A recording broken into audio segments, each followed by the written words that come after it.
It's gonna be my first talking over a beer video. Just kind of ramble into a camera about beer, maybe some other topics here or there.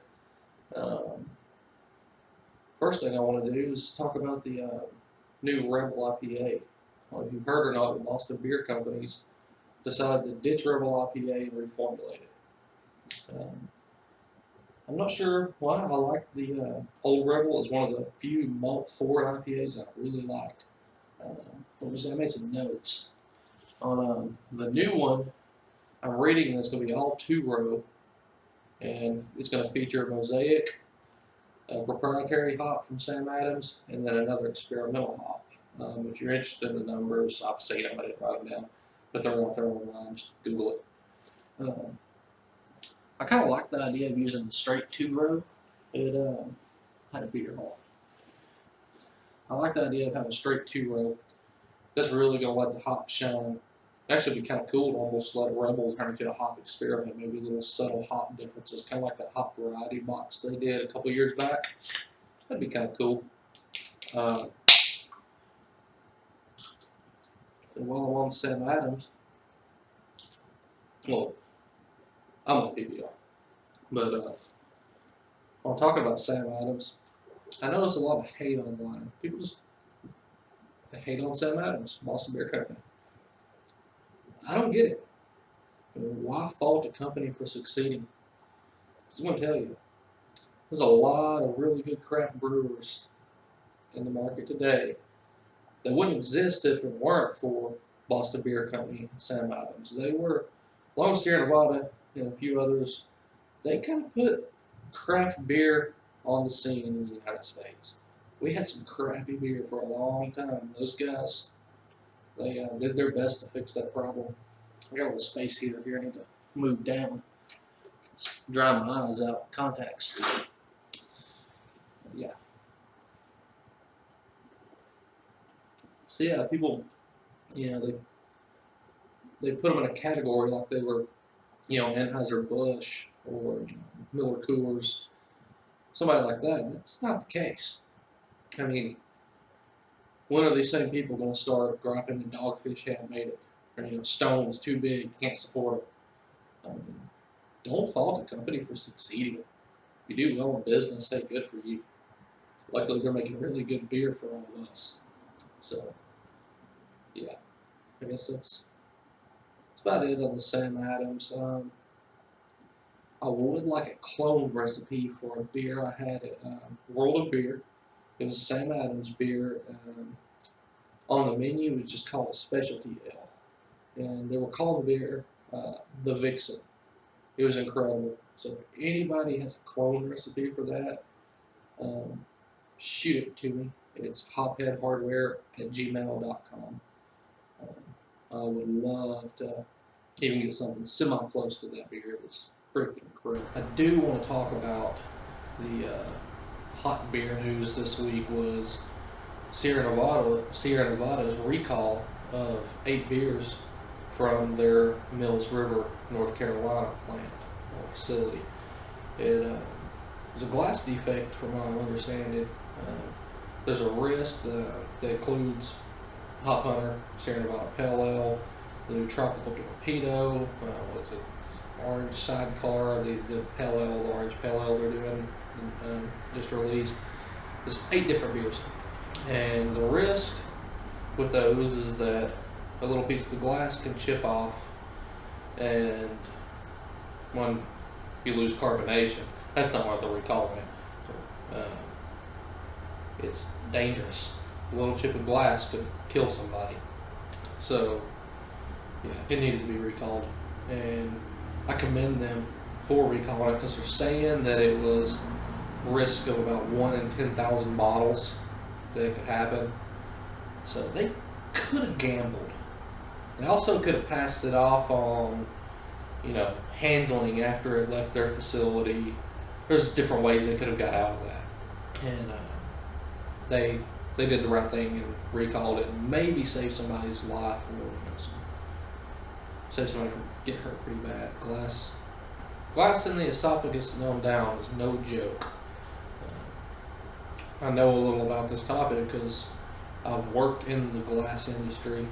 My father-in-law owns a glassware printing company, so he supplies and prints glass for the beer and liquor industries as well as other industries. So I know how dangerous this stuff can be, and I'm not going to speculate exactly what happened.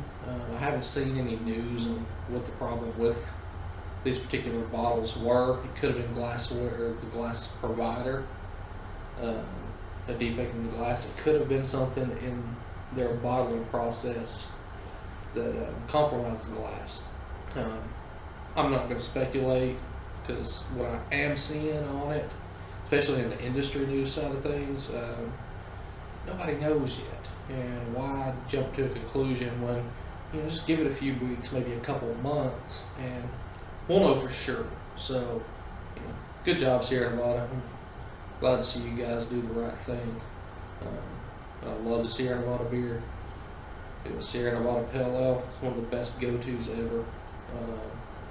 Oddly enough, I hadn't had Torpedo until a couple months back.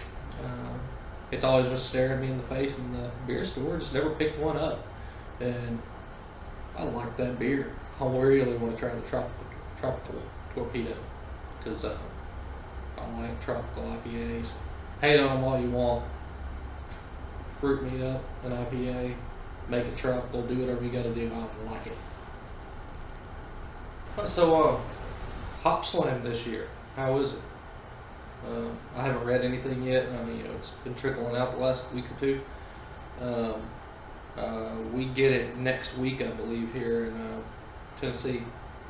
So, I always get excited. Some years it lets me down. I'm interested to know, what do you guys think? Let me know in the comments. What's this year's Hop Slam all about? Is it the malt bomb that it has been in the last couple of years past, or is it living up to its name? I'm curious to know. Also, it'll actually be the first year that my friend's beer store can serve it. So I'm trying to talk him into getting a keg. And if I really try hard enough, I might be able to talk him into running it through a Randall. Don't know what be combined with Hop Slam quite yet. Haven't really thought about it, but it'd be cool to have a Randall Hop Slam. Why not? So it's a Bell's beer. At worst, it's gonna be good. It might not live up to years past. This year's could be awesome. I don't know yet, but it's Bell's. It'll be freaking good. I love a lot of their beers. Almost any beer I try from them. Two Hearted, that's one of my other go-tos. I mean, I go through a lot of Two Hearted. So.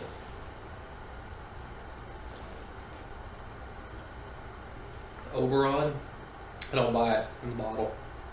I find it on tap, I jump at it. Love that beer. It don't come through in the bottle though. It's just, it's alright. I love it on tap. What else do they have? They've got a red IPA out right now. I just tried it a couple weeks ago. Cannot remember the name of it, but I think it's like 7.5, 7.9, something like that % red IPA, and it's delicious. I purposely don't order that beer if I see it on tap, because if I start that one, I'm not going to stop. Need to get me a DD lockdown for sure. Try that Uber thing out. Still haven't done that. Got the account all signed up, just never actually Ubered. So yeah. All right. So what's going on with the No Regrets Brewery, my home brewery? I haven't brewed up until this past weekend. I hadn't brewed for 2, maybe 3 months, and I could tell I was a little out of practice. Had to fight to get my sparge water temp up. I forgot that Beersmith never gets that right for me, and I always have to add 6 degrees. just completely skipped that. Had to, luckily I always make or heat up extra water. So I had to add more strike water and had to do all that math behind all that on the fly when I was going to sparge. It was a little bit of a mess. It wasn't too bad. I did end up kind of a half-gallon short. I usually do 5.5 gallons for a 5-gallon batch, just to, for trail loss, things like that. And I think it was a combination of I tracked down my math and I missed a couple quarts when I had to recalculate the strike water, sparge water, because I had to use it for strike water. Also, just talking, hanging out, I boiled too hard for just a little too long. But,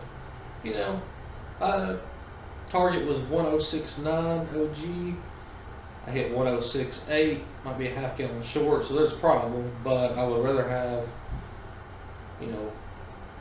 wort at a half-gallon short at the right gravity than top off and thin my wort out.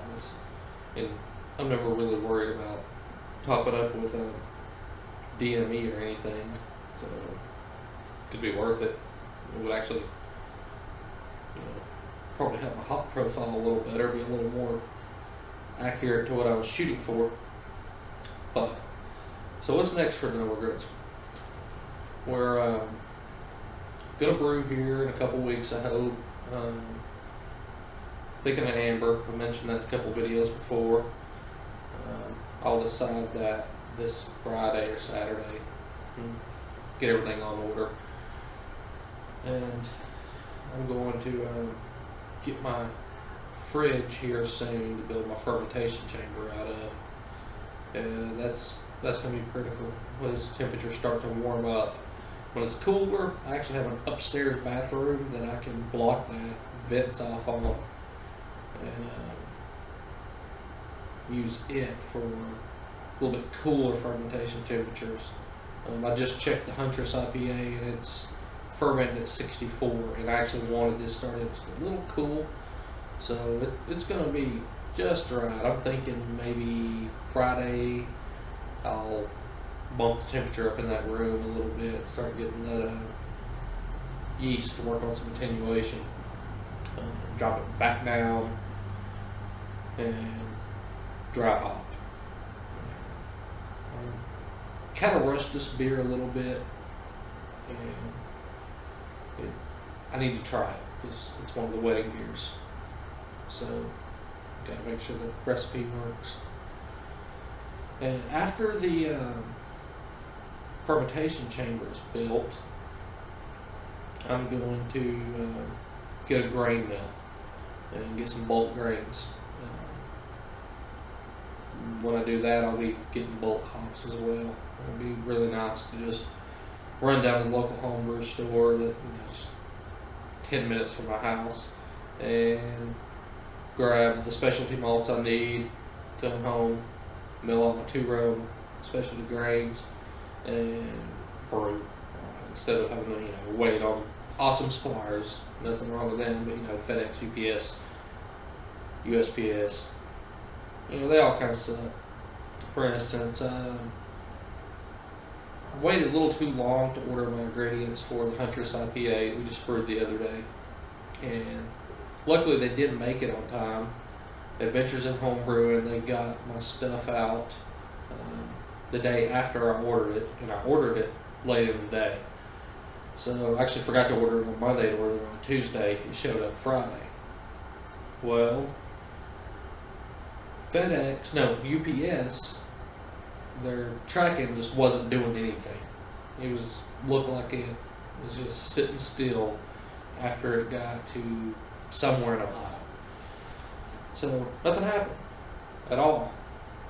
So I started getting worried. Well, let all these people know. So I canceled some help, or not help, just people come hang out. I like to make a spectacle on my brew days. It's just a reason to socialize. But I told some people it's not going to happen, and then I had to turn around and tell them, hey, my grains actually did make it. My ingredients did make it. So y'all want to come? And they made other plans. And, you know, a couple guys showed up, so it's always good. But yeah, so that's that. After the grain mill, I'm going to grab a beer. Cold out here, we have to keep them in the fridge. TBR. Hate all you want, but I like this stuff. It's cheap and good. I mean, it's good. I'm not just selling. I like it. Okay, after the grain mill, my number one goal for 2017 for the home brewery was a kegerator. I don't think it's going to happen. The wedding's just going to cost too much. And when I do my kegerator, I'm going to set it up nice from the get-go. I'm thinking 4 taps, 1 extra gas line just for carving. Probably going to build with a tower, just out of the chest freezer, wrap it all up really nice. I think if I do that, Tara will let me keep it in the house instead of in the garage. I don't want to walk down the stairs every time I want to go pour a beer. After a few beers, it could be dangerous. So, yeah. What else is something else? I've got a list and it's on hopheadhardware.com of what I wanted to do this year for the brewery. Covered the fermentation chamber, covered the grain mill and bulk ingredients, kegerator, maybe later in the year, if this year. What else was there? Oh, water chemistry. That's something I need to get into. I've noticed that the chemistry here, fluctuates. They say if you like your tap water, brew with it. I like my tap water, but I do tend to brew a lot of hoppy beers. And water chemistry is a big part of getting those hops to shine. So, a little water chemistry never hurt. I'm not going to order a lab kit and all that good stuff. But, because I know people that do. Maybe I'll pitch in and I'll pay for all that. So, yeah.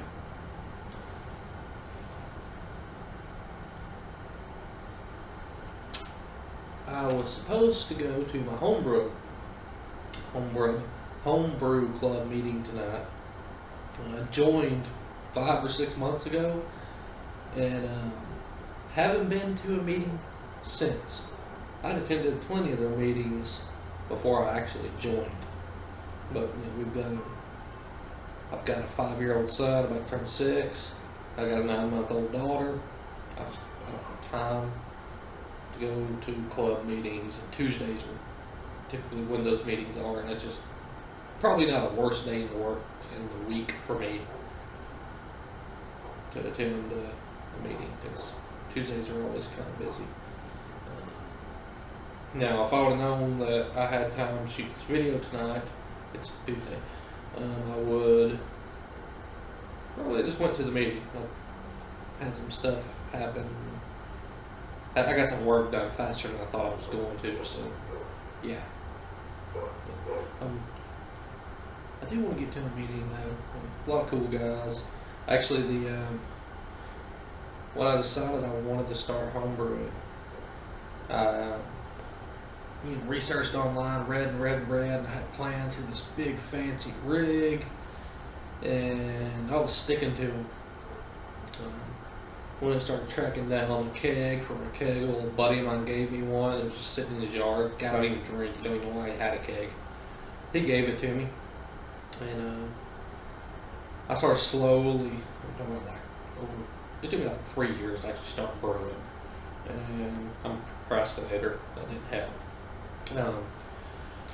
Slowly accumulating stuff, and went to Big Brew Day last year, and one of our club members, Mark, was set up. And I'd had Mark's beer plenty of times, and Mark brews great beer. And he was running it simple. And, he brags about how simple his, setup and process is. And he should, because he makes great beer using that. And I looked at it, I was like, that's where I just need to start. I need to start there. I didn't, I did want to set up and go all grain from the beginning. Like I said, it wasn't my first rodeo brewing. It was just first rodeo brewing for myself. I helped other people. So I wanted to skip the extract, and I found a cooler, a 10-gallon cooler. I knew I wanted to go 10-gallon so I could do some bigger beers. Why go spend the money on a 5-gallon cooler to mash in when I just want to go on an upgrade a couple months later? So I went ahead and I was going to buy the 10-gallon round cooler, and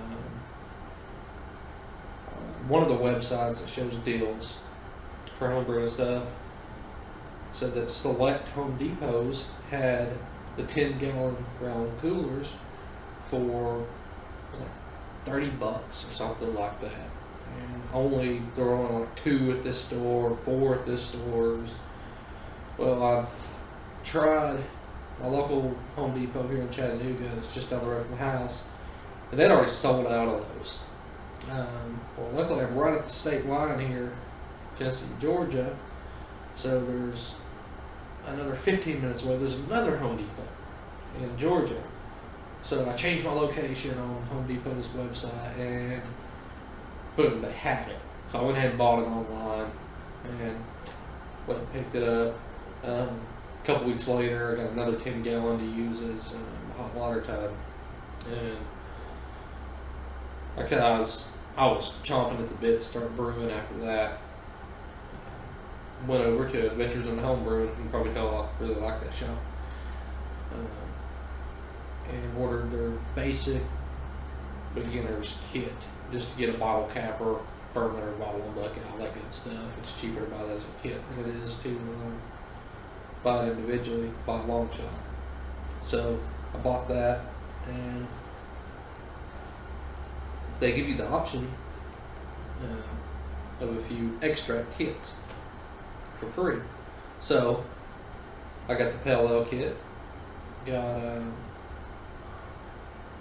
a pound of flaked oats. You watch this channel long, you're gonna learn I really love flaked oats in beer. Got a pound of flaked oats, a couple ounces of Citra, actually 3 ounces of Citra.